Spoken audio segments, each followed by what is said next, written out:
मारा लगा दादा सरकार का है फूफा। हम ये बताने आगे थे फूफा दुलीचंद, सरकार का फूफा दुलीचंद अभी जिंदा है। जो जिंदा है भाई देख लो, इसने बता रहा है मर रहा है। और हम यहाँ पे इसलिए आए थे, आप ये जाएगा वापस जब यहाँ से ये कह देंगे कि हाँ भाई पेंशन गांधरा जाने से पहले इसका काम हो गया।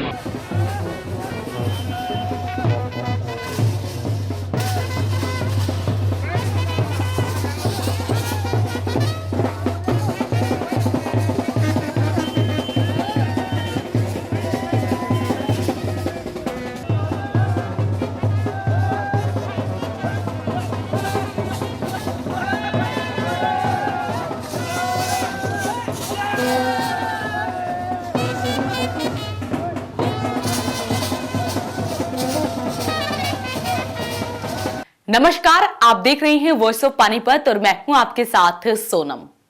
आपने अब तक हरियाणा के ताऊ की कई वीडियो देखी होगी जिसमें वो अपने ही अंदाज में नजर आते हैं, लेकिन इस बार ताऊ ने जो भी किया उसने बीजेपी सरकार को शर्मिंदा कर दिया। अपने आप को जिंदा साबित करने के लिए 102 साल के बुजुर्ग, जी हां 102 साल के बुजुर्ग को अपनी खुद की बारात निकालनी पड़ी। इस बारात में उनके साथ कई बाराती भी नजर आए जो बैंड बाजी पर खूब नाचते गाते हुए दिखे।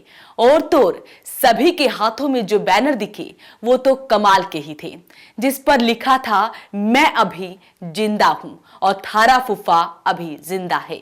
आप भी देखिए ऐसी क्या वजह थी कि 102 साल के बुजुर्ग को खुद की बारात बैंड बाजी के साथ निकालनी पड़ी।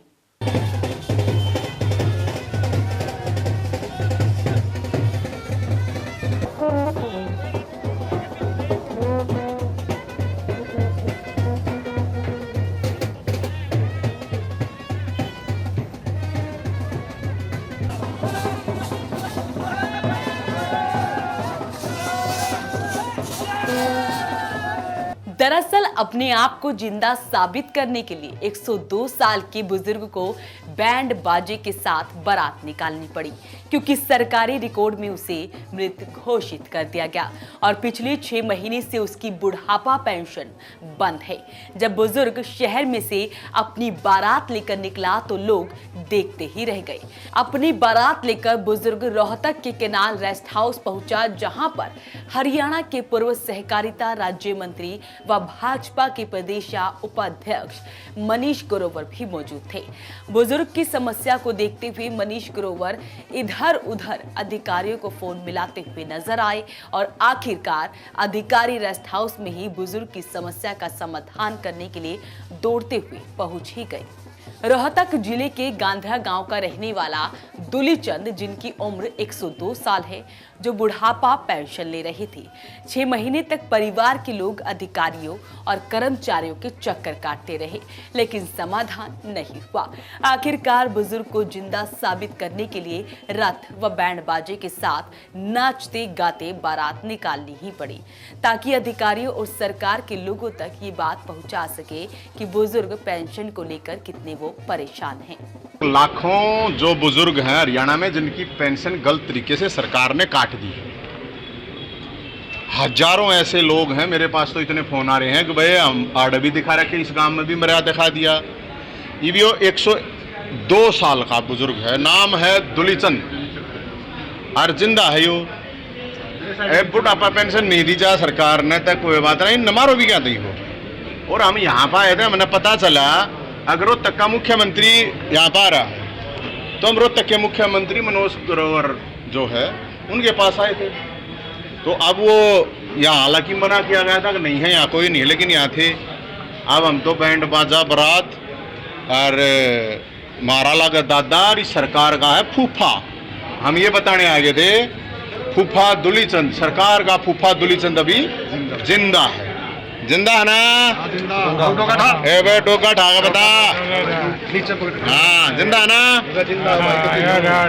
हाँ जो जिंदा है भाई देख लो, इसने बता रहा है मर रहा है।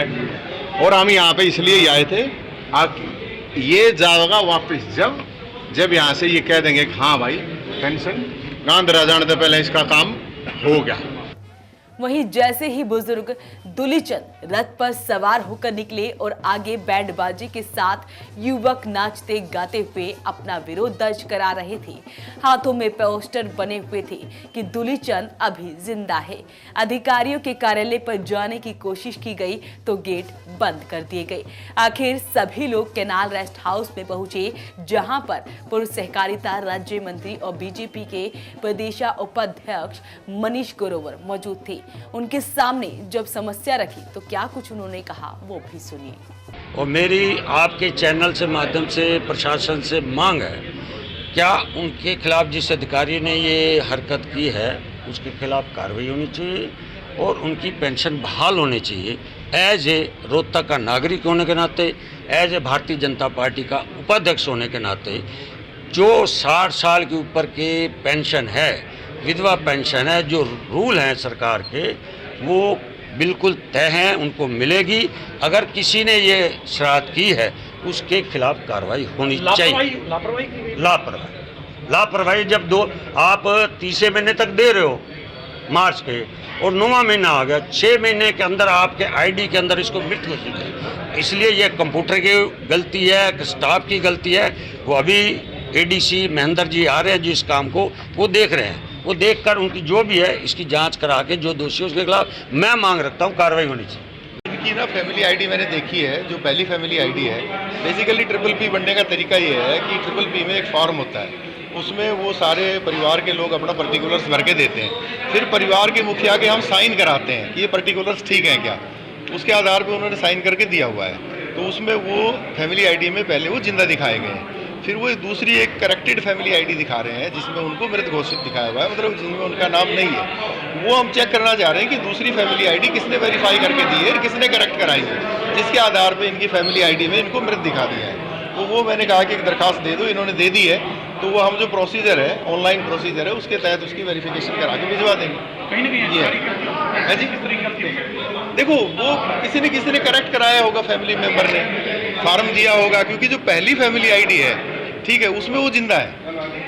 तो करेक्शन का प्रोसेस है ना, कि जैसे आपकी शादी हो गई, परिवार में कोई दुर्घटना हो गई, कोई नौकरी लग गया, इनकम बढ़ गई, तो वो करेक्शन का प्रोसेस है। वो आप अपडेशन या करेक्शन गई है, तो वो कैसे हुआ है वो देखना पड़ेगा। तो अब ये जिंदा है तो रीवेरिफिकेशन होगी। रीवेरिफिकेशन के बाद इनका, क्योंकि जिंदा है आपने, हमने भी देखा है, तो ये चली जाएगी ट्रिपल पी में, ठीक होगी। इसके बाद ट्रिपल पी के आधार पे फिर इनकी पेंशन शुरू हो जाएगी। हालांकि सरकार तक अपनी बात पहुंचाने का ये तरीका बड़ा ही अद्भुत रहा। 102 साल के बुजुर्ग की बारात जब बारातियों संग निकली तो हर कोई देखता रह गया कि आखिरकार ये क्या है। हाथों में बैनर थे और तोर रथ पर सवार बुजुर्ग ने बड़े ही शान के साथ काला चश्मा भी लगा रखा था और दूल्हे की तरह नोटों की माला भी पहन रखी थी और बैनर पर लिखा था कि थारा फूफा अभी जिंदा है। हालांकि बुजुर्ग का ये तरीका अधिकारियों को कितना चेता पाएगा और उनकी पेंशन बहाल कब तक कर पाएगा, ये अभी तक सवाल बना हुआ है। तो हरियाणा के इस दाव को लेकर आप क्या कुछ कहेंगे, हमें कमेंट बॉक्स में जरूर लिखें। साथ ही वीडियो को ज्यादा से ज्यादा शेयर जरूर करें। नमस्कार।